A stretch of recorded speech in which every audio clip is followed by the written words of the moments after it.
কেআরটি নিউজের রাতের সংবাদে আপনাদের স্বাগতম। মোহাম্মদ সালাউদ্দিনের তথ্যচিত্রে দেখুন বিস্তারিত। সাথে আমাদের একটা সংযোগ স্থাপনের জন্য আমরা যেন প্রতি বছর এটা করতে পারি এবং আপনারা দোয়া করবেন। প্রবাসী যারা এটার সাথে সম্পৃক্ত আছে, যারা নাই, সকলের জন্য আপনারা দোয়া করবেন।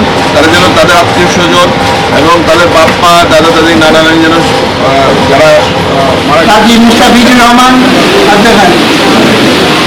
আমাদের সংগঠনের সহসভাপতি আমাদের অতিথি হিসেবে আসছেন। আপনাদেরকে অনেক অনেক ধন্যবাদ।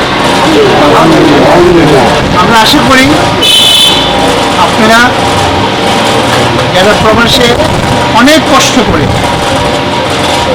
আপনাদের জন্য ঈদে সহযোগিতা করার জন্য, আপনাদের সাথে সম্পৃক্ত হওয়ার জন্য এই যে সামান্য একটু জিনিস আপনাদের কাছে উপহার পাঠিয়েছি, দোয়া করবেন তারা যাতে প্রতি বৎসর আপনাদের জন্য এই কাজটা করতে পারে। আমাদের শুধু মানসবিকরণ নয়, এই দেশের জনগণের জন্য এবং প্রবাস সুন্দর কিছু সবাইকে। আমি এখানে বক্তব্য দীর্ঘায়িত করতে পারতেছি না, কেন আমাদের টাইম খুবই সংক্ষেপ। সবাই দোয়া করবেন আমাদের এই সংগঠনের জন্য। এবং বৃহত্তর ঢাকা সমিতিকে আয়োজন করেছি আপনাদের সাথে আমাদের একটা সংযোগ স্থাপনের জন্য আমরা যেন প্রতি বছর এটা করতে পারি এবং আপনারা দোয়া করবেন। প্রবাসী যারা এটার সাথে সম্পৃক্ত আছে, যারা নাই, সকলের জন্য আপনারা দোয়া করবেন। তারা যেন তাদের আত্মীয় স্বজন এবং তাদের বাপ মা, দাদা দাদি, নানা নানি যেন যারা কাজী মুস্তাফিজুর রহমান আর আছেন আমাদের সংগঠনের সহসভাপতি, কেন্দ্রীয় সংসদের সহসভাপতি জনাব নুরুল আমিন।